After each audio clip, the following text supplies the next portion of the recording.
4 women workers killed, 9 injured in explosion at Firecracker factory in UP's Amroha. At least 4 women workers died and 9 others sustained injuries in an explosion at a firecrackers manufacturing factory in Uttar Pradesh's Amroha district on Monday. The incident took place in Atrezi village under jurisdiction of the Rajapur police station. Upon receiving information, the police arrived at the spot and rushed the victims to the hospital. Today on 16.06.2025, on receiving information about an explosion in a licensed firecracker factory in village Atrezi under police station Rajapur area, the local police immediately reached the spot and admitted 9 injured women to the hospital for treatment.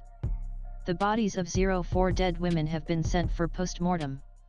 Law and order is normal, the Amroha police said in a post on XAAOEAA 16.06.2025. AAA degree AOEAA degree AAA degree AAA degree AAA degree A registered trademark AA degree AA registered trademark A superscript 2 AAA degree A registered trademark AAAA with grave AA degree AAA superscript 2 AAA degree AAA superscript 2 A registered trademark AAA degree AA superscript 1 AA with grave A degree 09 AAA superscript 2 A registered trademark A superscript 1 A superscript 2 AAA per thousand AAA with grave degree A superscript 1 AA AAA superscript 2 AA degree AAA degree AAA superscript 104 A registered trademark AAA registered trademark A superscript 1 A superscript 2 AAA registered trademark A degree A registered trademark A superscript 1 AAOEA AA superscript 1 Amroha Police June 16,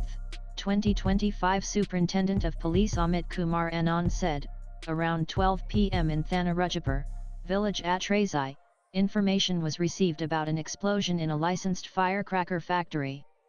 Police, ambulance, and fire brigade teams immediately reached the spot. Amroha District Magistrate Nidhi Gupta Vats said that a committee has been constituted to investigate the incident. Swipe left for next video. A committee has been constituted to investigate the incident, comprising the additional superintendent of police, along with officials from the electrical safety department and the fire services. The committee will examine the circumstances and causes that led to the explosion, she said. With inputs from agency's latest blogs.